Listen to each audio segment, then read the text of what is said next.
Dans le reste de l'actualité, le ministre de l'Éducation nationale et de la formation professionnelle, Moustapha Mohamed Mahmoud, a dirigé aujourd'hui les travaux d'une rencontre réunissant les responsables de l'Éducation nationale avec le groupe local des partenaires de l'éducation lors du jour porté sur la mise en œuvre du projet de transformation de l'école djiboutienne et du projet d'électrification des écoles rurales grâce à l'énergie solaire. De nombreux diplomates, dont notamment les ambassadeurs du Japon et d'Allemagne, les représentants des agences onusiennes et des organisations internationales, ainsi que les cadres et responsables du MENFOP, ont pris part à cette importante rencontre. Le ministre a rappelé d'abord que son département avait entamé la seconde phase de son évolution depuis les recommandations des États généraux de l'éducation.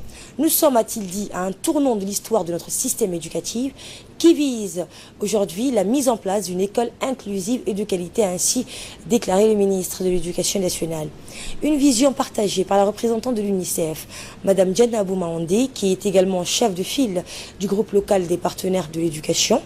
Elle a réaffirmé l'engagement de l'ensemble des partenaires multilatéraux aux côtés du MENFOP dans ses efforts visant à transformer l'école djiboutienne.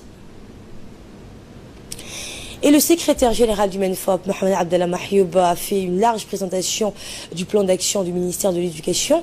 Il a parlé de la vision, vous l'entendrez, et les orientations stratégiques du projet, à savoir la qualité des enseignants et d'apprentissage, le renforcement de l'enseignement préscolaire, l'avènement d'une école inclusive et le pilotage du système solaire. Voici ses propos.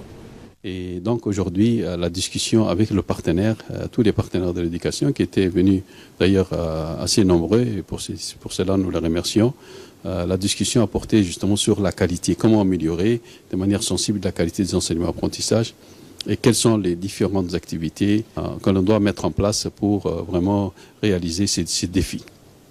Sachant que les défis sont énormes, c'est le développement du numérique, l'intégration des enfants à besoins spéciaux, la généralisation du préscolaire, etc., etc. Aujourd'hui, vraiment, la discussion sous la présidence de son Excellence le ministre, M. Moustapha Mohamed Mahmoud, nous avons vraiment pu partager avec les partenaires et nous avons senti une réelle adhésion aux ambitions du ministère. Vraiment, la vision, c'est celle qui est tracée par le président de la République, c'est impulser une dynamique vraiment transformationnelle de notre système éducatif pour atteindre des standards internationaux. Voilà donc pour le secrétaire général du MENFOP qui nous a explicité les différents aspects des changements attendus. Et une vision partagée justement par la représentante de l'UNICEF, Madame Djenabou Maondé, qui est également, le rappel, le chef de file du groupe local des partenaires de l'éducation. Écoutez, elle a réaffirmé l'engagement de l'ensemble des partenaires multilatéraux aux côtés du MENFOP.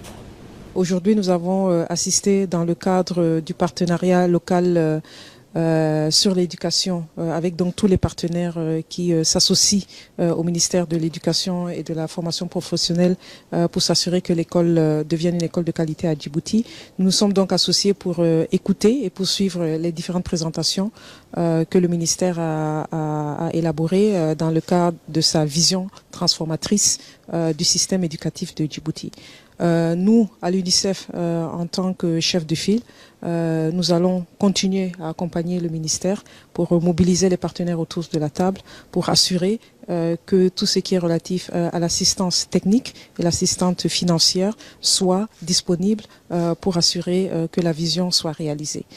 Ça, c'est dans un premier temps. Mais dans un deuxième temps, nous continuons, en tant que partenaire clé du ministère, à travailler avec le ministère au quotidien, auprès de ses équipes, pour regarder ensemble non seulement les progrès qui ont été réalisés, mais à quel niveau se trouvent les défis, pour qu'ensemble nous puissions trouver des solutions concrètes à tous ces défis-là.